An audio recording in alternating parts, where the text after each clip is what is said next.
So in addition to the four presenters, we have Michele Kahane and Yang Guobin. Good afternoon, everybody. I'm very honored to be on this panel. I think it's a very exciting day of events, and I've really enjoyed the presentations of our panel. I think what I'm going to do is to ask a question or two of each of the speakers, and then a few general points, general comments or questions and responses. So starting with Sanjay, discussion about the micro geopolitics of resistance. So you ended with the sort of question about the migratory bird. And I think I really love that image. I thought that migratory bird is flying around the globe, that it is true that it's not just happening in India, but also in China. In other words, the micro geopolitics of resistance that you describe of the Chipko kind, we find many examples of the kind in China today as well. So I would like to mainly to just mention a couple of examples of the Chinese case, since you asked this question, and just to really to emphasize the importance of this point. So in the Chinese case, Judy early on talked about the leisure walks in several of the recent environmental protest activities. I think that's one of the interesting example of micropolitics in China today. Because of the political nature of protesting in China, at some point, I think it was in 2007 in Xiamen, this happened first, that organizers began to call on people to go to the city square to take a leisure walk. Of course, what they actually meant was to have a demonstration, have a rally, but they didn't use the language of protest, but instead used leisure walk. I think that's a very good example of micropolitics. But micropolitics is in all sorts of places. I think there are also, in the discussions, we also mentioned about microblogging, micropower. Now there's all this talk about the potential of resistance through blogs, microblogs, Weibo, and so on. It seems to be all about micropolitics, and I think that's important in China as well. And I think it's in some ways it's also important in the U.S. Right here in New York City, the Occupy movement has a lot of micropolitics. So that's my quick response to Sanjay's point. I was trying to find my question, what kind of question I have for you. I can't find it now, so I'll wait. Whether I'll have a question for you, I'm not sure yet. But that's a quick response to your presentation. To Professor Dong's presentation, I also really enjoy your presentation. I think yours also share with Sanjay's in terms of your interest in local responses to local problems. And you talk about various forms of local responses. I'm particularly struck with the various kind of organizational forms that you mentioned in those local areas, like farmers association, and several, it's all about local organization. I'm struck by that because of the other point about micropolitics, that we know that in contemporary China, organizing is a difficult thing, that there are difficulties. So I'm very impressed, very struck by the kind of local organizing that is happening in those communities. And I think it seems that they have some, they take some peculiar forms, that they are different, for instance, from the kind of protest organizing in the city.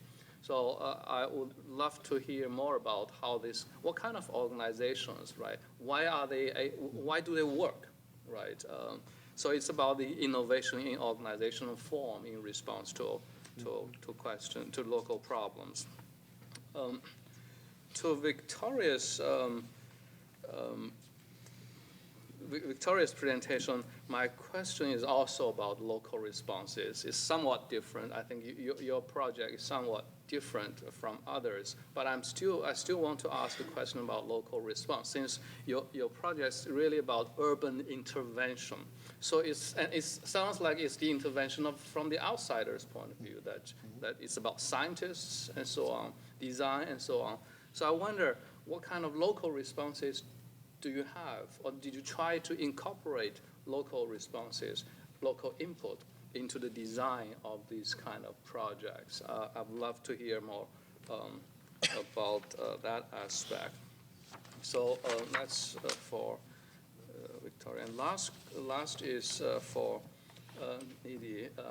I really love your presentation, and really I share a great deal your critique of the very concept of innovation.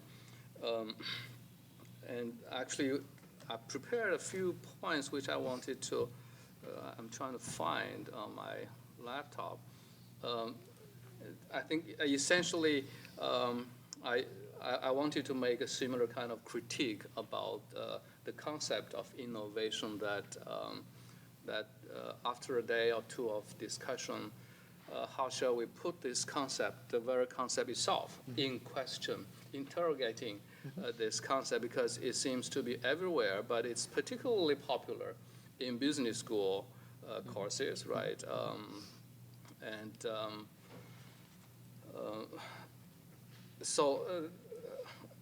I share that your critique, but I'm again couldn't find my file actually, and I think I'm not going to try to. In terms of my question for you, the politics, the sort of open-ended politics that you talked about, and final 2 points. What the politics about? It's about contestation. It's about contradiction. Again, I agree very much with you about the importance of emphasizing social innovation and the political aspects of this. I'd love to hear you talk more about the various parties involved in this contestation, in this social conflict. So because we generally hear, when we talk about processes of social innovation, interaction, we usually hear it's a process, it's quite a smooth process, without conflict, without contestation. Things seems to be great. That's why we talk about innovation, social innovations. But you basically emphasize a very different aspect. So what happens then when NGOs from the outside try to innovate, try to introduce new methods, new forms of doing things into a local community? What kind of contestation actually happen, and or do they happen? And when they do happen, how do people deal with this kind of situation? It sounds that the kind of case studies that you work with may have some answers to these questions. So these are a few questions for the speakers. So as I said, I couldn't find my notes. I do think I have a couple of points which I'll just mention.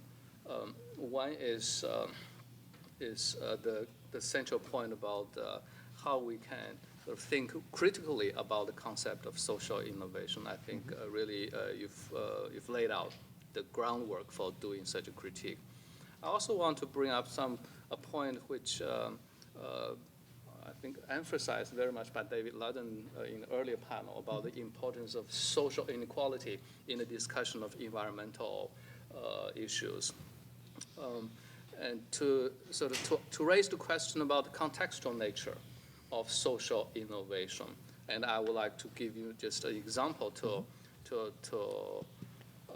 show what I mean by the contextual nature of social innovation. Some of us here may know that in 2005, 2004, early 2000, there were a series of very violent environmental protest activities in Zhejiang province that local villages really innovated in trying to protest the polluting factories which were polluting their land and so on. And one innovation they had was they didn't make claims about environmental protection because it was very hard to prove. This is, to prove causation that the children who are sick because of the polluted air are really because of the pollution, right? It's very hard to. So what they did was to make claims about their land, that they wanted to reclaim the land because the land was rented out to the factories, and now they wanted to kick the factories out. So now they want. It happens that there are government regulations at this time about all this industrial park you need to clean up, and especially clean up polluting factories. So they made these kind of claims, and of course also used other strategies of protest, and they won. The interesting thing is that they won because they really worked together. They organized the whole village. Several villages were able to work together. But at the same time, the villages in this area were also polluted by their own cottage industry. Mm-hmm. There was a whole cottage industry of recycling in this area. Nobody seemed to try to organize to protest these local polluting industries. So, why were they protesting against some factories but not against others, right? I think this is, I would argue that this reflects the contextual nature of some of the social innovation. They were not willing to, they didn't seem to be reluctant to be willing, to be happy to innovate in terms of trying to deal with the pollution caused by their own community members, partly because it was part of them, that they themselves, their own relatives, their own friends, their own villages were polluting. So it's the kind of local, in other words, local communities, in many cases, may be the foundation of very effective social innovation organizing. In other cases, may also become the obstacles to innovation. So I wanted to bring up this case just to sort of complicate the issue about social innovation. I think I will stop here. Thank you very much. Michele, would you like to offer something?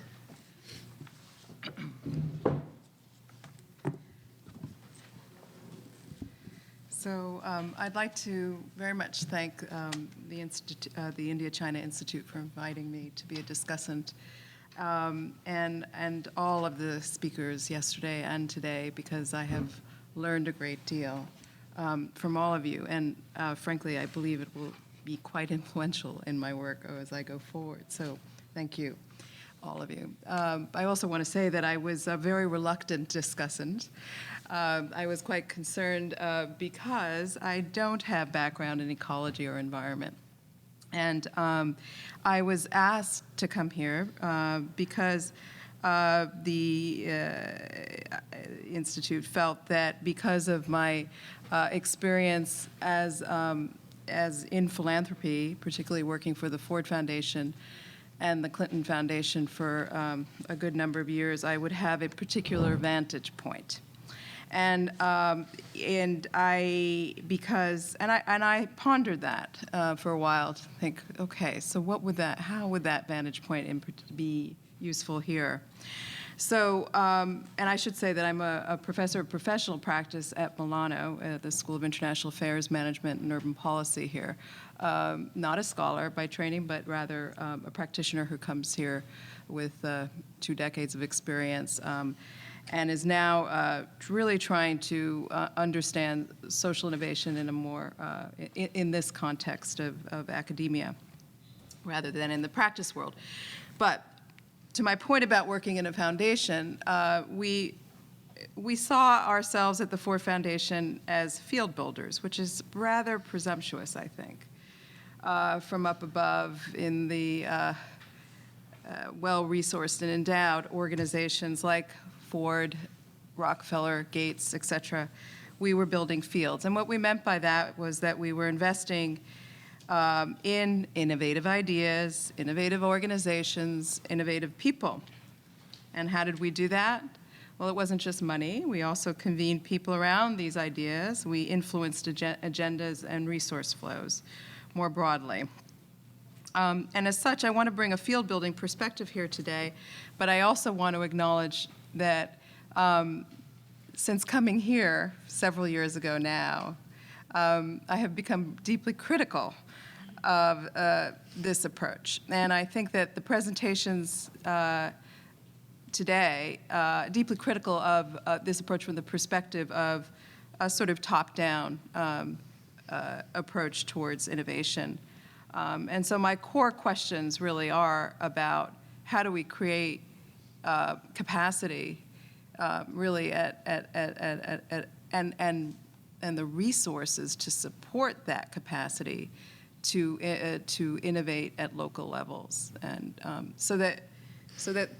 but I see the trends completely going in the reverse, actually.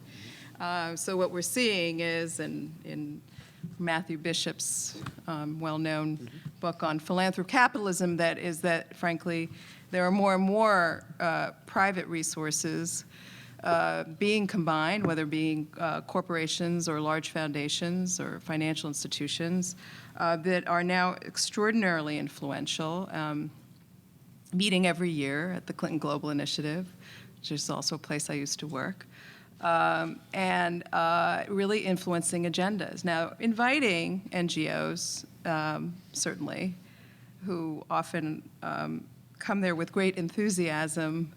Some of them are very effective at engaging with folks from Gates and others, but most come away feeling disempowered.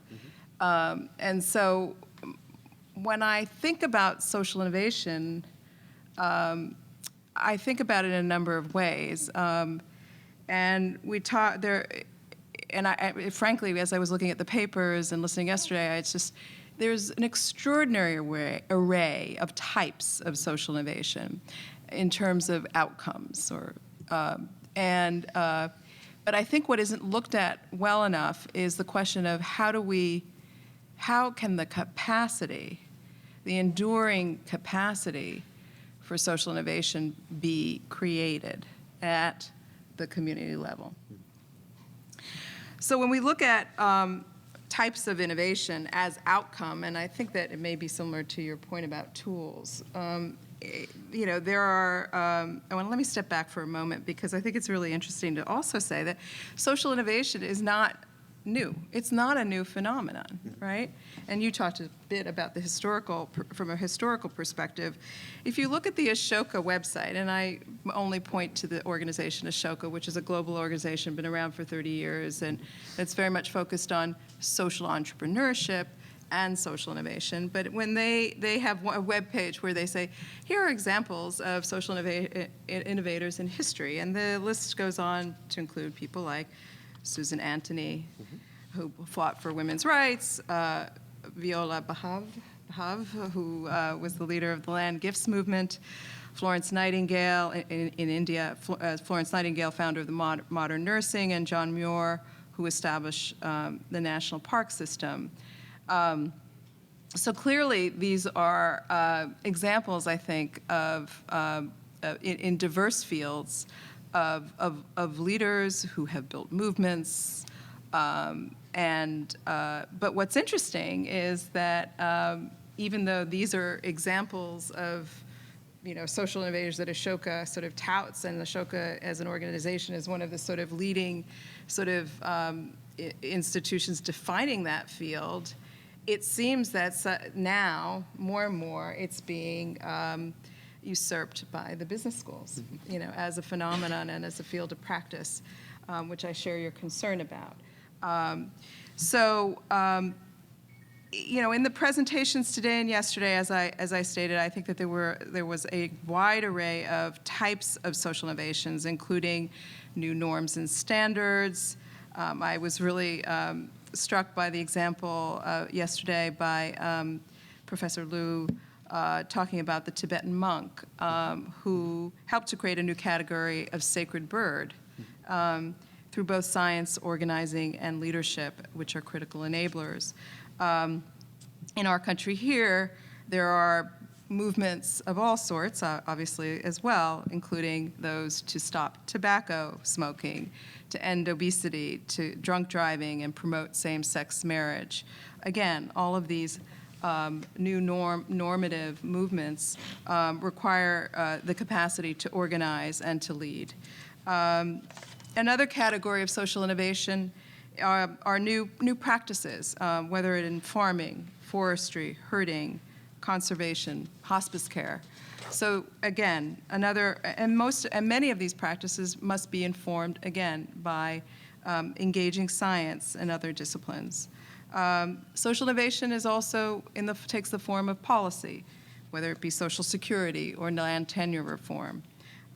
New products and services. We learned from Nidhi's presentation about pump sharing, energy efficient stoves, are another set of examples. New institutions are critical in this country or around the world. Libraries were a social innovation. So are community colleges, and so are microfinance institutions. New associational forms were also illustrated in some of the presentations, whether they're Nidhi's forest councils or the herding association and grazing associations that we heard about in the examples as well before. And new technology is a critical outcome, and as well as facilitator of social innovation. And in Victoria's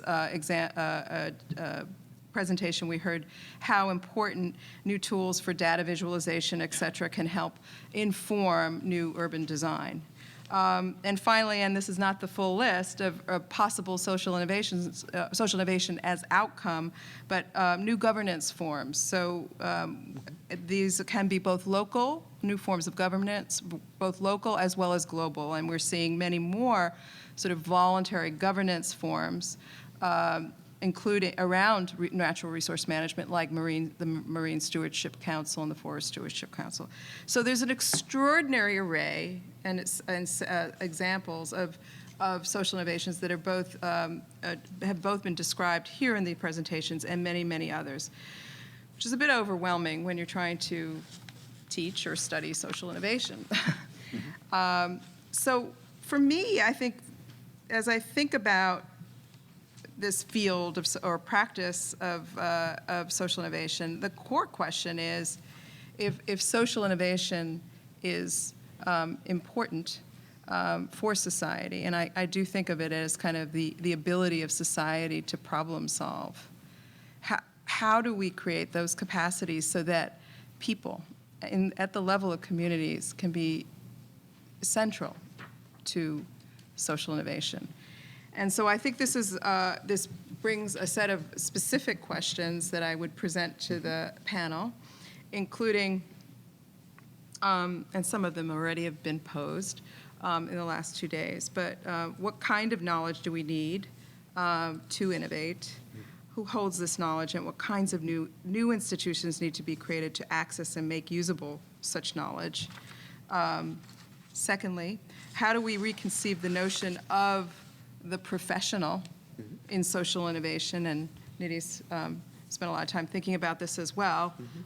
So, you know, I think of the example yesterday, and I'm drawing from both panels, but of Professor Liu's community scientist, again, the Tibetan monk as community scientist, or Bunker Roy's Barefoot College and the sort of creation of a whole new kind of professional, which he refers to as the barefoot professional. The third question is, what type of local associations and institutions are needed to support and facilitate collective experimentation and co-management of resources. And again, we've seen a lot of examples of this, but my essential question is how do we begin to see these as the fundamentals of social innovation, and not sort of the interesting examples of them.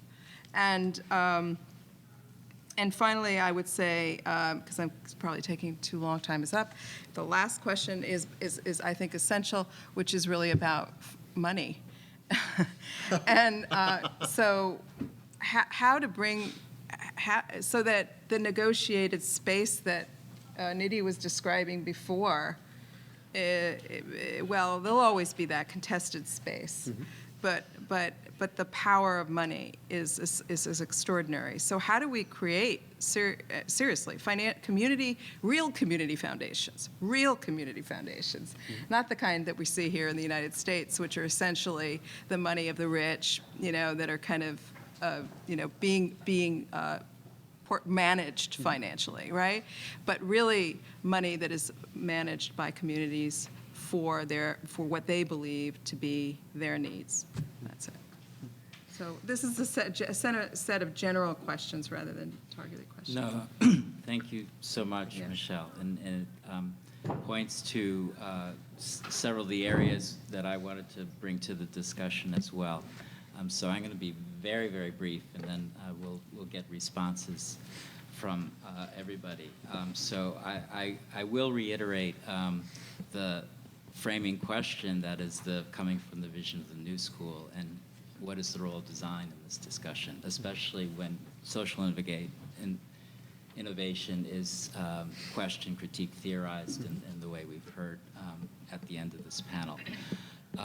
And you take the word social out, and so innovation, I mean, we've been told in the U.S. that we've been an innovative economy since, World War II or whatever, and so there's a kind of something built into the megalopolis that was one of Victoria's models, which is, on the West Coast now, and so we have a culture of innovation, and where's the social located in that?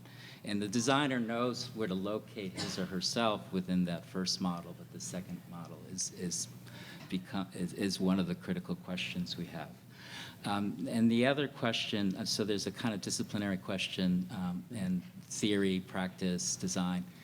And then the other one is, and I really want to go back to the scaling question, because it's remarkable, but that because the environmental sustainability issue was driving the question of social innovation, we went to the grasslands, the forests, the places of scarcity, the oceans. And so the types of social innovation we found were traditional, let's say, very pragmatic and practical, immediate resourcefulness. And so I put that kind of at odds with this other model of innovation coming from Silicon Valley and MIT and all that sort of stuff that's coming from North America. And so that's a kind of big scale question. And then then I have the question about the difference, and this is driving India-China Institute. This is my role here to bring it back to what is the difference between India and China as we scale up these micro and scale down these technocratic things coming from advanced knowledge places? How does India and China, how do they do it differently? And I think they do it radically differently in all the examples we've heard. This state is in the middle of this because there's something else called the extra state. And so the extra state organizations are the only ones capable of addressing the forests, the Tibetan Plateau, the watersheds, the megacities that are below them. We have the greater Mekong subregion, for example, which is something I'm really looking at very closely because I work in Southeast Asia. And so these extra state organizations become really critical, and it's especially exciting to see the Asian constellations, the Association of Southeast Asian Nations in 2015 as an economic community that are really creating a kind of new territory. So, I mean, Ashok and Yang, they know me always, I'm sort of trying to break down the national boundaries as a kind of mindset in India-China discourse. And so that's my 2 cents, or 3. And so I'd like to go from my left to right again. Maybe I should reverse the order, just to be fair, and start with Nidhi and end with Sanjay, please. These are extraordinarily rich comments from all the 3 people, from Guobin, Yang, Michele, as well as from Brian. I'm not going to be foolish enough to try to respond to every one of the comments raised. It would be unfair to my colleagues. It wouldn't give them enough time. So what I'm going to do is to just signal a couple of aspects. If you wish, these are the areas where I want to sort of make it amply clear where I stand. There are other areas where I will indicate where I stand when needed, or my colleagues will indicate for me. First, I think a lot of the comments are about a question of naming. Are we naming something as social innovation? Are we naming it as civil society? Are we naming it as democratic movements? For instance, when Sanjay Chaturvedi spoke about the Chipko movement, I was quite intrigued, since I've always thought of it as a social movement.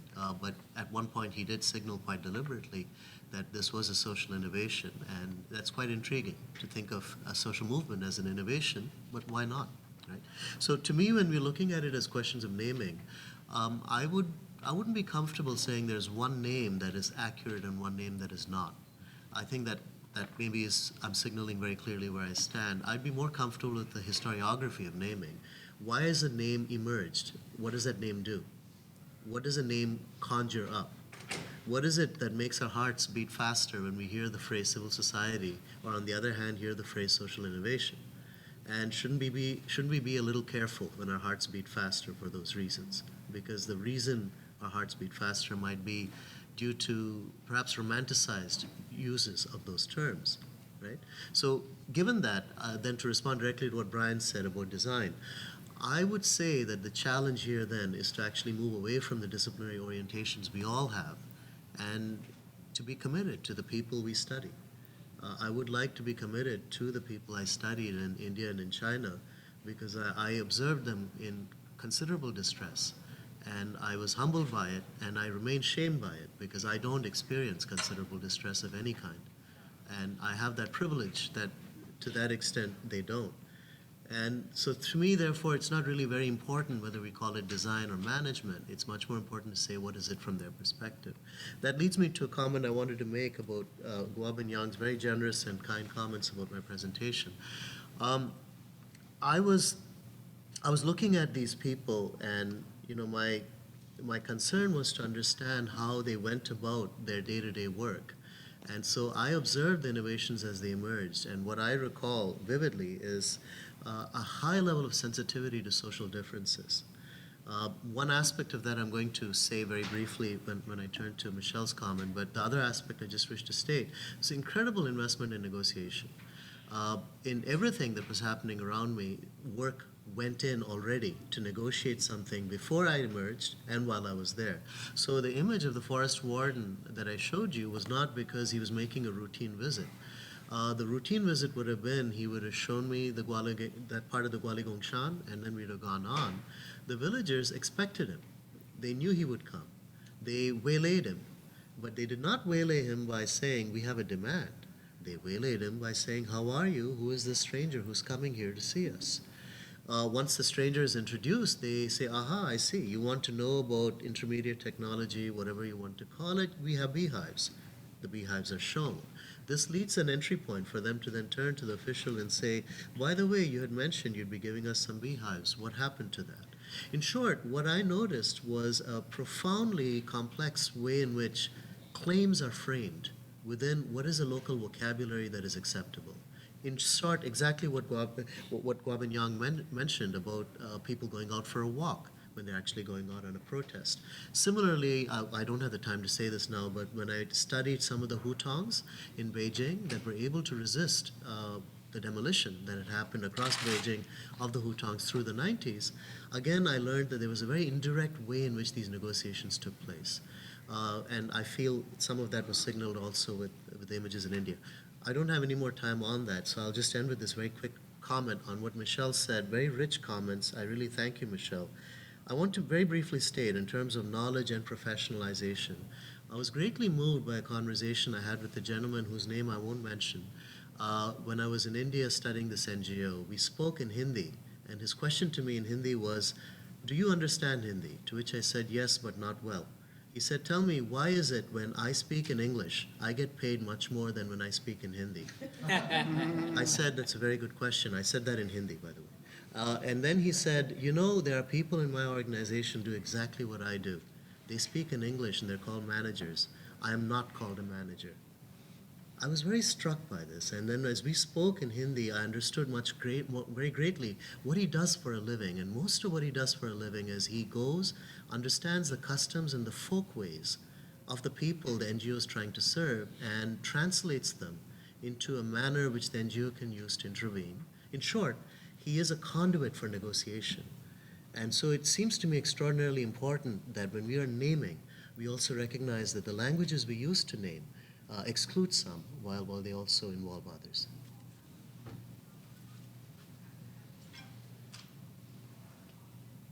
I just want to answer the question about local inputs for the project. No, I didn't. I was very interested to actually develop a system where all different types of inputs could find their way through and also change over time. So I chose not to pick the multitudes of issues that I find in any urban environment and privilege any of them, but rather try to find the right scales and spaces in which and system urban strategies where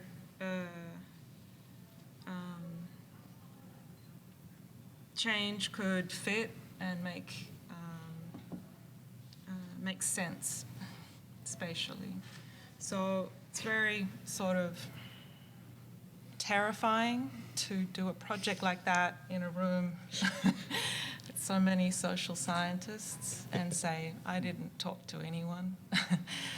But I did it for a reason, and which was to try to find a way that could happen, right?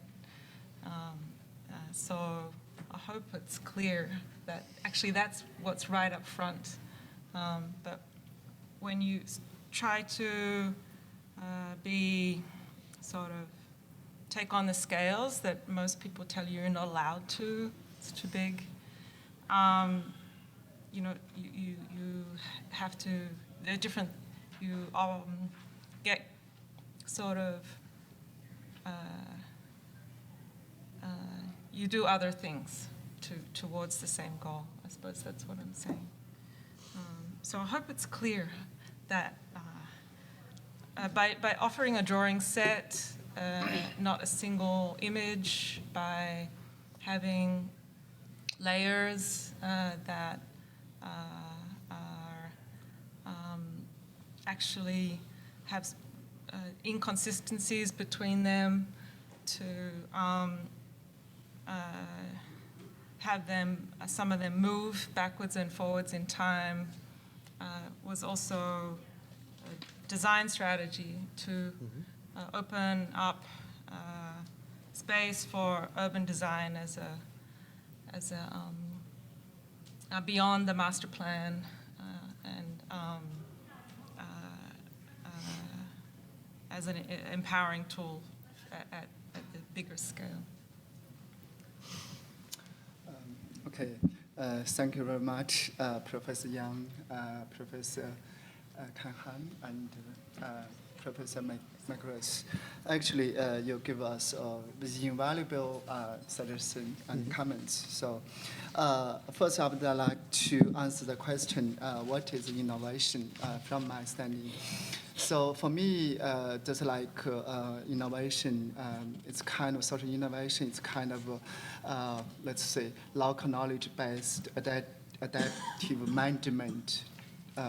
In terms of local resources, natural resources. So I really agree with Professor Yang's point that local institution is the foundation of social innovation, but I would also add some words, kind of local knowledge-based management is a tool, approach of social innovation. So this is my understanding of social innovation from my perspective, especially on grassland management studies. So, in terms of institution, I did a very, I would like to say that a comparative study among 3 case sites.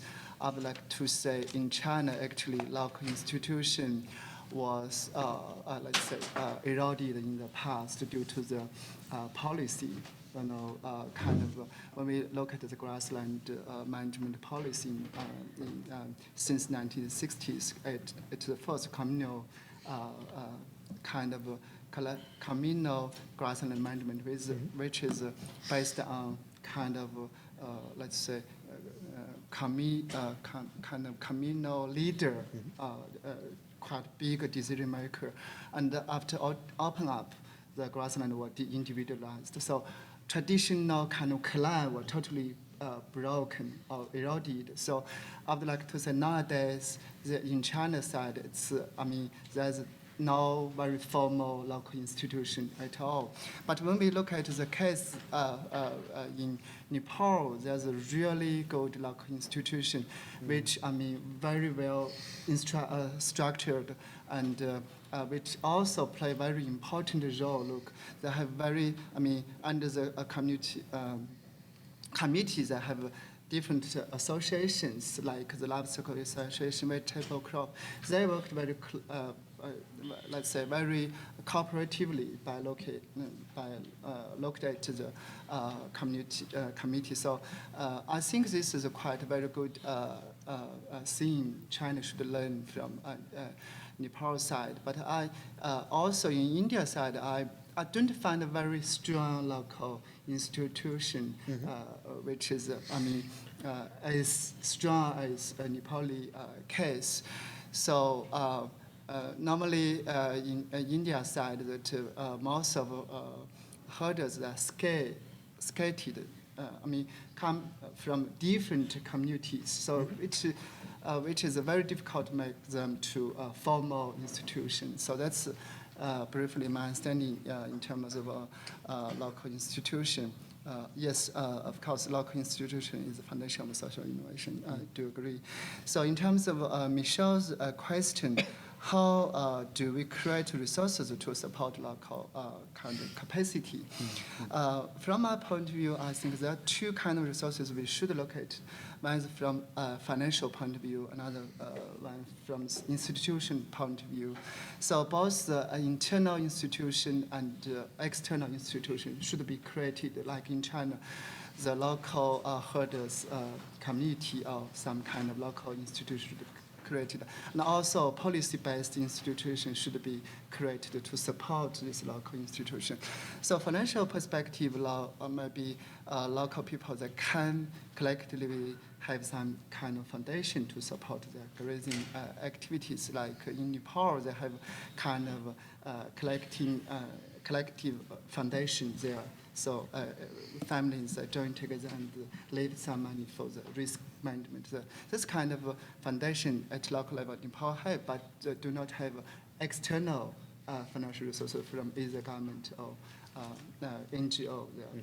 So, but in China, government give a lot of financial support, but this money I don't think is used properly. Like in the past, due to the grazing ban policy, China government, used a lot of money to build the shed for for the yaks or whatever livestock, but this money can not go to the ground. So that's a kind of question.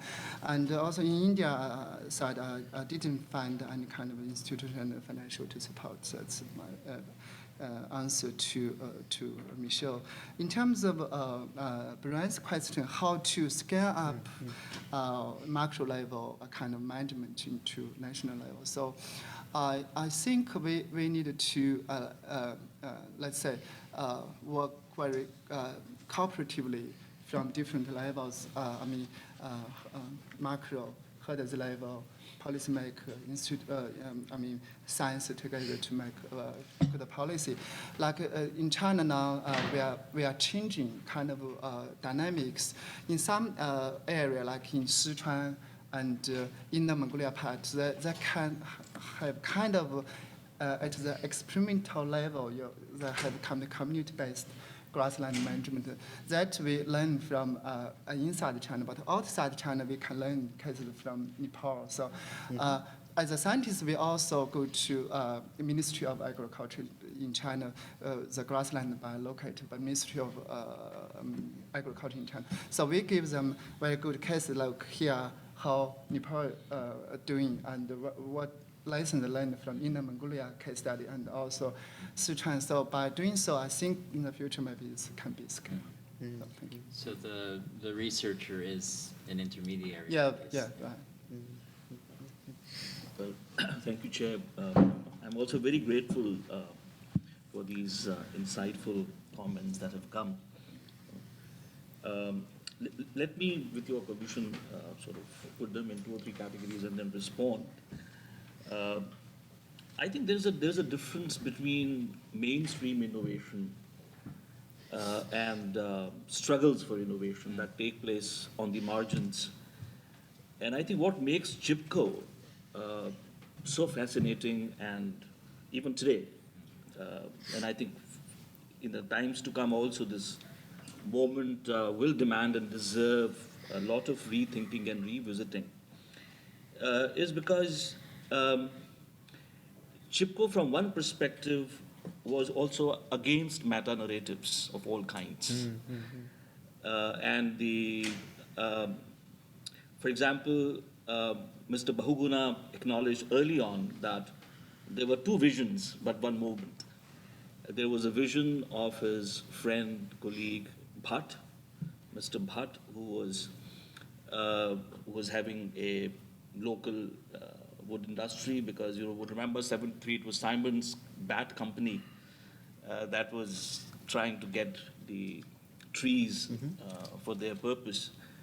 And Mr. Bahuguna, to begin with, had a different take on that.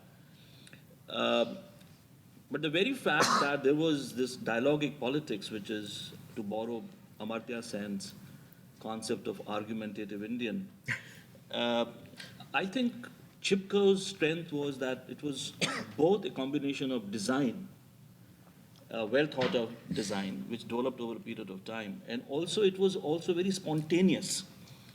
For example, when Mr. Sailani sang that song on the rooftop of the bus in 1973, he had not designed, he had not thought about that poem.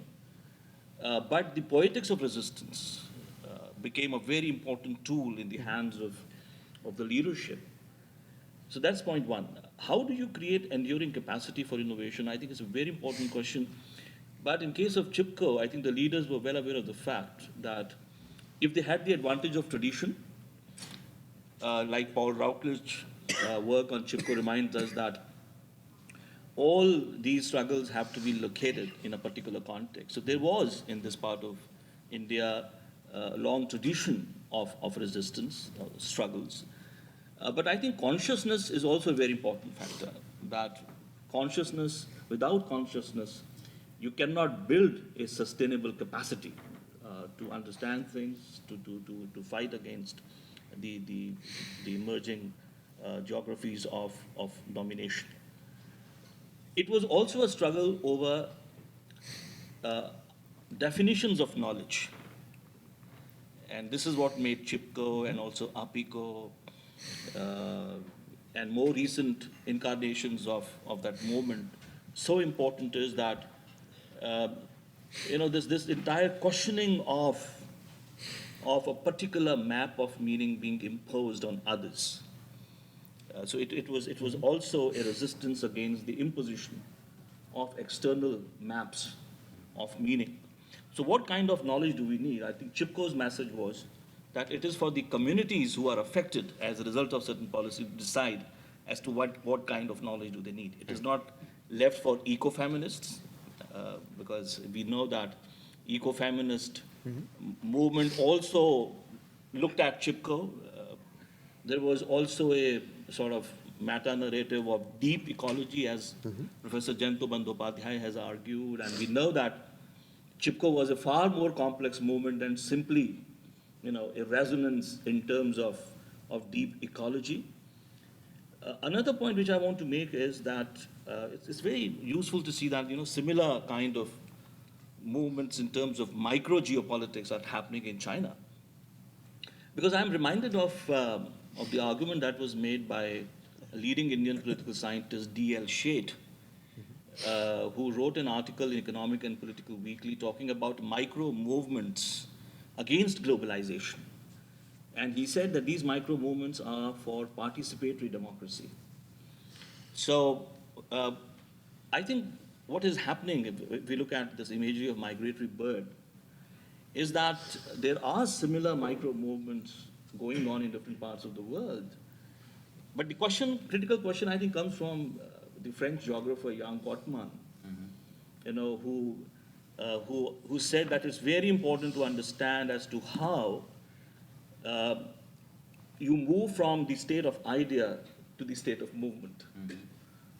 And in case of Chipko, in case of various other struggles for innovation, you see trajectories, and you need details to understand those trajectories as to how, these visions and these ideas, they were taken, they were moved forward, and they reached where they eventually did. I think you have raised such an important question of differences between India and China and also commonalities. And I think this is where, again, it's useful to remind ourselves of the fact that there are obvious differences in terms of political culture and political systems, but not necessarily in terms of philosophical traditions in China and India, because I think these movements cannot come from narrowly defined nation states. They can only come from societies which have a civilizational resilience. They have it in their historical memories, they have it in their consciousness. Sometimes that consciousness is not there, so that is for the leaders to move in. It is for Mr. Sailani to have his harmonium and then sing those folk songs and invoke the sacred geographies, which also played a very, very important role. So I think this is where, again, one has to compare China and India, not only in terms of the differences in political culture, but also similarities in philosophical traditions, what is Confucianism has to offer, or what has other, Sufism, for example, has to offer in case of this part of the world. Role of extra-state institutions, I think that is extremely critical in my view, because you would recall my making a reference to a rather pessimistic statement made by Mr. Hegde, the leader of the APICO movement. And his point is that when you see these new partnerships between the state and the market, when you are in the context of hegemony of transnational liberalism, who is your target? What are you resisting against? Who are you resisting against? What kind of institutions are you resisting against? So I think this is where the challenge before the struggles become very important. Finally, your point of scale, because I think micro-geopolitics is driven by an interface which I call normative pragmatic interface. It draws on certain values, it draws on certain philosophical notions, but at the same time, it is not naive in terms of power and politics. We saw it in case of Chipko. We saw how Mr. Bahuguna negotiated with Mrs. Gandhi, how he could make certain selective political appeals, how he entered. And it was not an outright confrontation of government. It was also about changing the mind of the government. So it was not entirely driven by geopolitics of fear. It was also driven by politics of hope, with the result that we had new innovative policies from the government. For example, joint forest management schemes came in response to that. Finally, I'm reminded of Kevin Cox's notion of jumping the scales. Okay. And his point is that micro movements do not want to wither away as micro movements. They also have their ambitions. They want visibility. They want to have partnerships. They want to build solidarities. So movements do jump. They want to scale up. But scaling up, and I think that is another lesson to be learned from the Chipko, scaling up is a double-edged weapon. Because when you become more visible, your movement can also be hijacked. It can also happen that Mr. Sailani, Mr. Dhoop Singh Negi, and other hundreds and thousands of those who contributed through their imagination, through their hard work to the movement, get eclipsed, and then you have these new meta-narratives now. And I think one of the strong contenders of these meta-narratives is the climate change meta-narrative, which is now trying to sort of have a new framing of the forest, lungs of the planet Earth, carbon sinks. And there is a danger that we may have another attempt to empty out these places called forests, because in this part of the world, we're not talking about wilderness at all. So thank you very much. Thank you very much. We have exceeded our time, and I think I've exhausted the panel, but I do want to give the audience an opportunity to make any final questions or statements, not necessarily have to be answered. So I'm going to take whoever feels they really want to contribute something. So 1, 2, 3.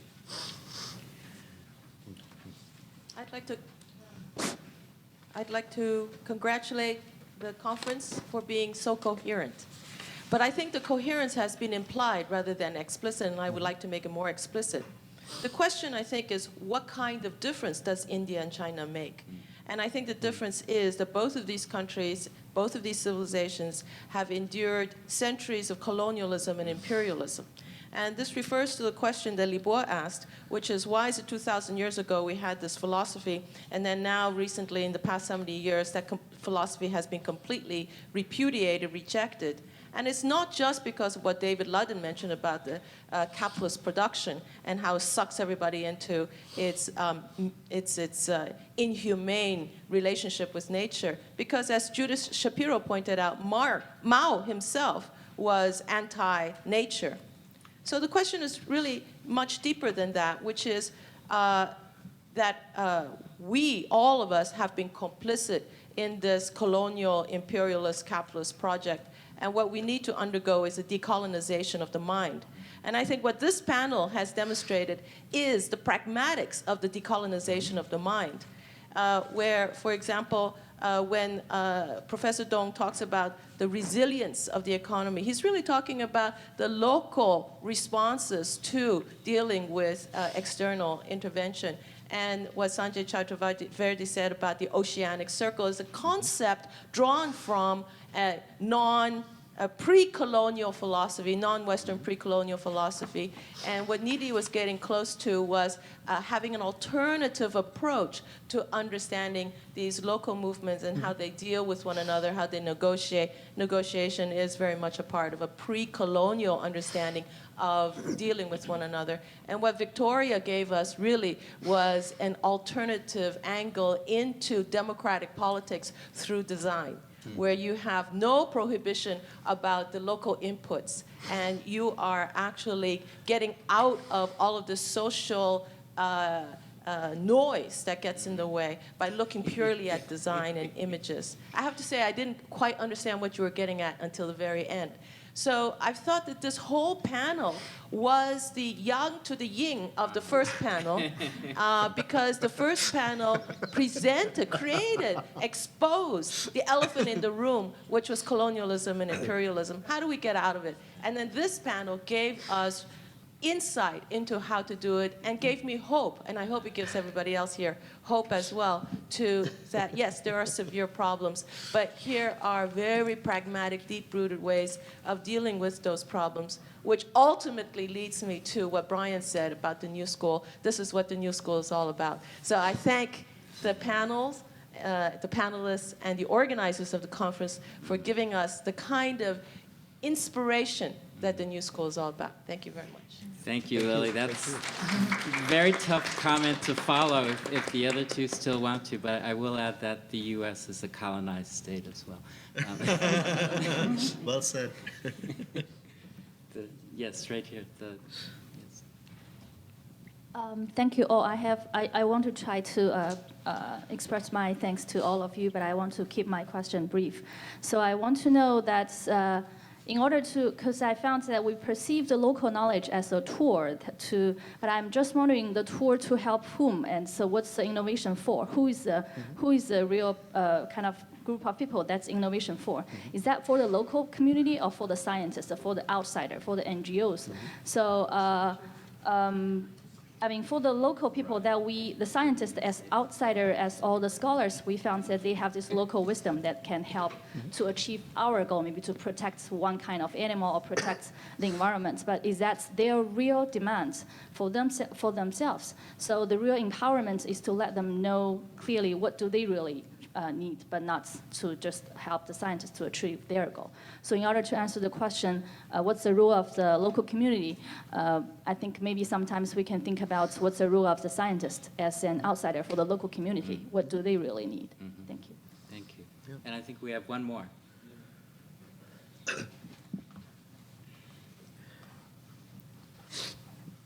I have a quick question and a comment to you, Sanjay. You know, when you look at a whole range of urban environmental challenges and crises facing the Garhwal Himalayas today, what has been Chipko's urban legacy to such struggles? And has there been an urban Chipko or urban Chipkos? That's my question. And the second is a quick comment on your point about how the movement is essentially framed or imagined. Chipko, for instance. I think it might be useful, and I go along with Nidhi when we say the need to de-romanticize, really. And in this case, especially the need to de-romanticize the community as an actor and to recognize it as a deeply political actor. And we see this in a remarkable way in the Chipko movement, when the community actually, a socio-ecological movement like Chipko, chooses consciously not to challenge state legitimacy, but it chooses to engage with it in very interesting ways. And when you see leaders like Bahuguna and others use very effectively the language of the state, to borrow Perry's phrase. And so you have this entire discourse on forests being critical to national security, being critical to border defense, and so all this is happening in the very straightened discourse, very fragile environment after the 62 crisis. So you have a polarized discourse and a speaking to the status discourse. So some of that also has been very effectively used by leaders like Bahuguna. I think we need to also peel some of that rhetoric. Thank you. Thank you very much. And with that, I would like to close not only this panel, but the session. I think Nidhi and Victoria will join me in thanking Jayanta, Sanjay, and Shikui for incredible contribution. Thank you very much. Bye-bye. And of course, I never get the last word. I'm just adding to your last word. Can I tell you, Ashok, we're running over time, so. I'll be very brief. I think really yin and yang, right? And I think that's a great image to go, and leave this conference with. And I think in some ways, if we can, convene and look back at conversations, many conversations in that way, then I would say that New School, as a place that prides itself for being critical, I think we feel ICI has done a small job in moving that agenda forward. So thank you, Lily, for telling us about that. But I think what I really want to do is in my closing remarks, first thing I want to do is thank ICI fellows, Jayanta, Nidhi, Victoria, Sanjay, Dawn, and Chipping, who's not here, for really, you just are a terrific group of friends, colleagues, for conceptualizing this conference, for really working with my team in putting it together. So I think I can say, for both myself and for everyone here, that we learned a great deal. It was really, really very rich, discussion, and there's much to really think about as we, go on to do, things that we love to do. So thank you all. And also thanks to all the presenters, all the chairs, all the discussants for your, wonderful, very thoughtful, very rich, contributions. So I really want to thank all of you for being part of this conversation. But most importantly, I also want to really thank all the people in the room. I think I was happy to see many students. I was happy to see many old friends, many new friends. And I think unlike many similar type of discussions, I felt that the participants were truly engaged with the deliberations. And your questions, your comments were, in some ways, what made this, conference much more, engaging, much more, fruitful for all of us. So I just want to thank all of you for taking the time and being with us. So thank you all, and hopefully we'll see each other again. Thank you, Ashok.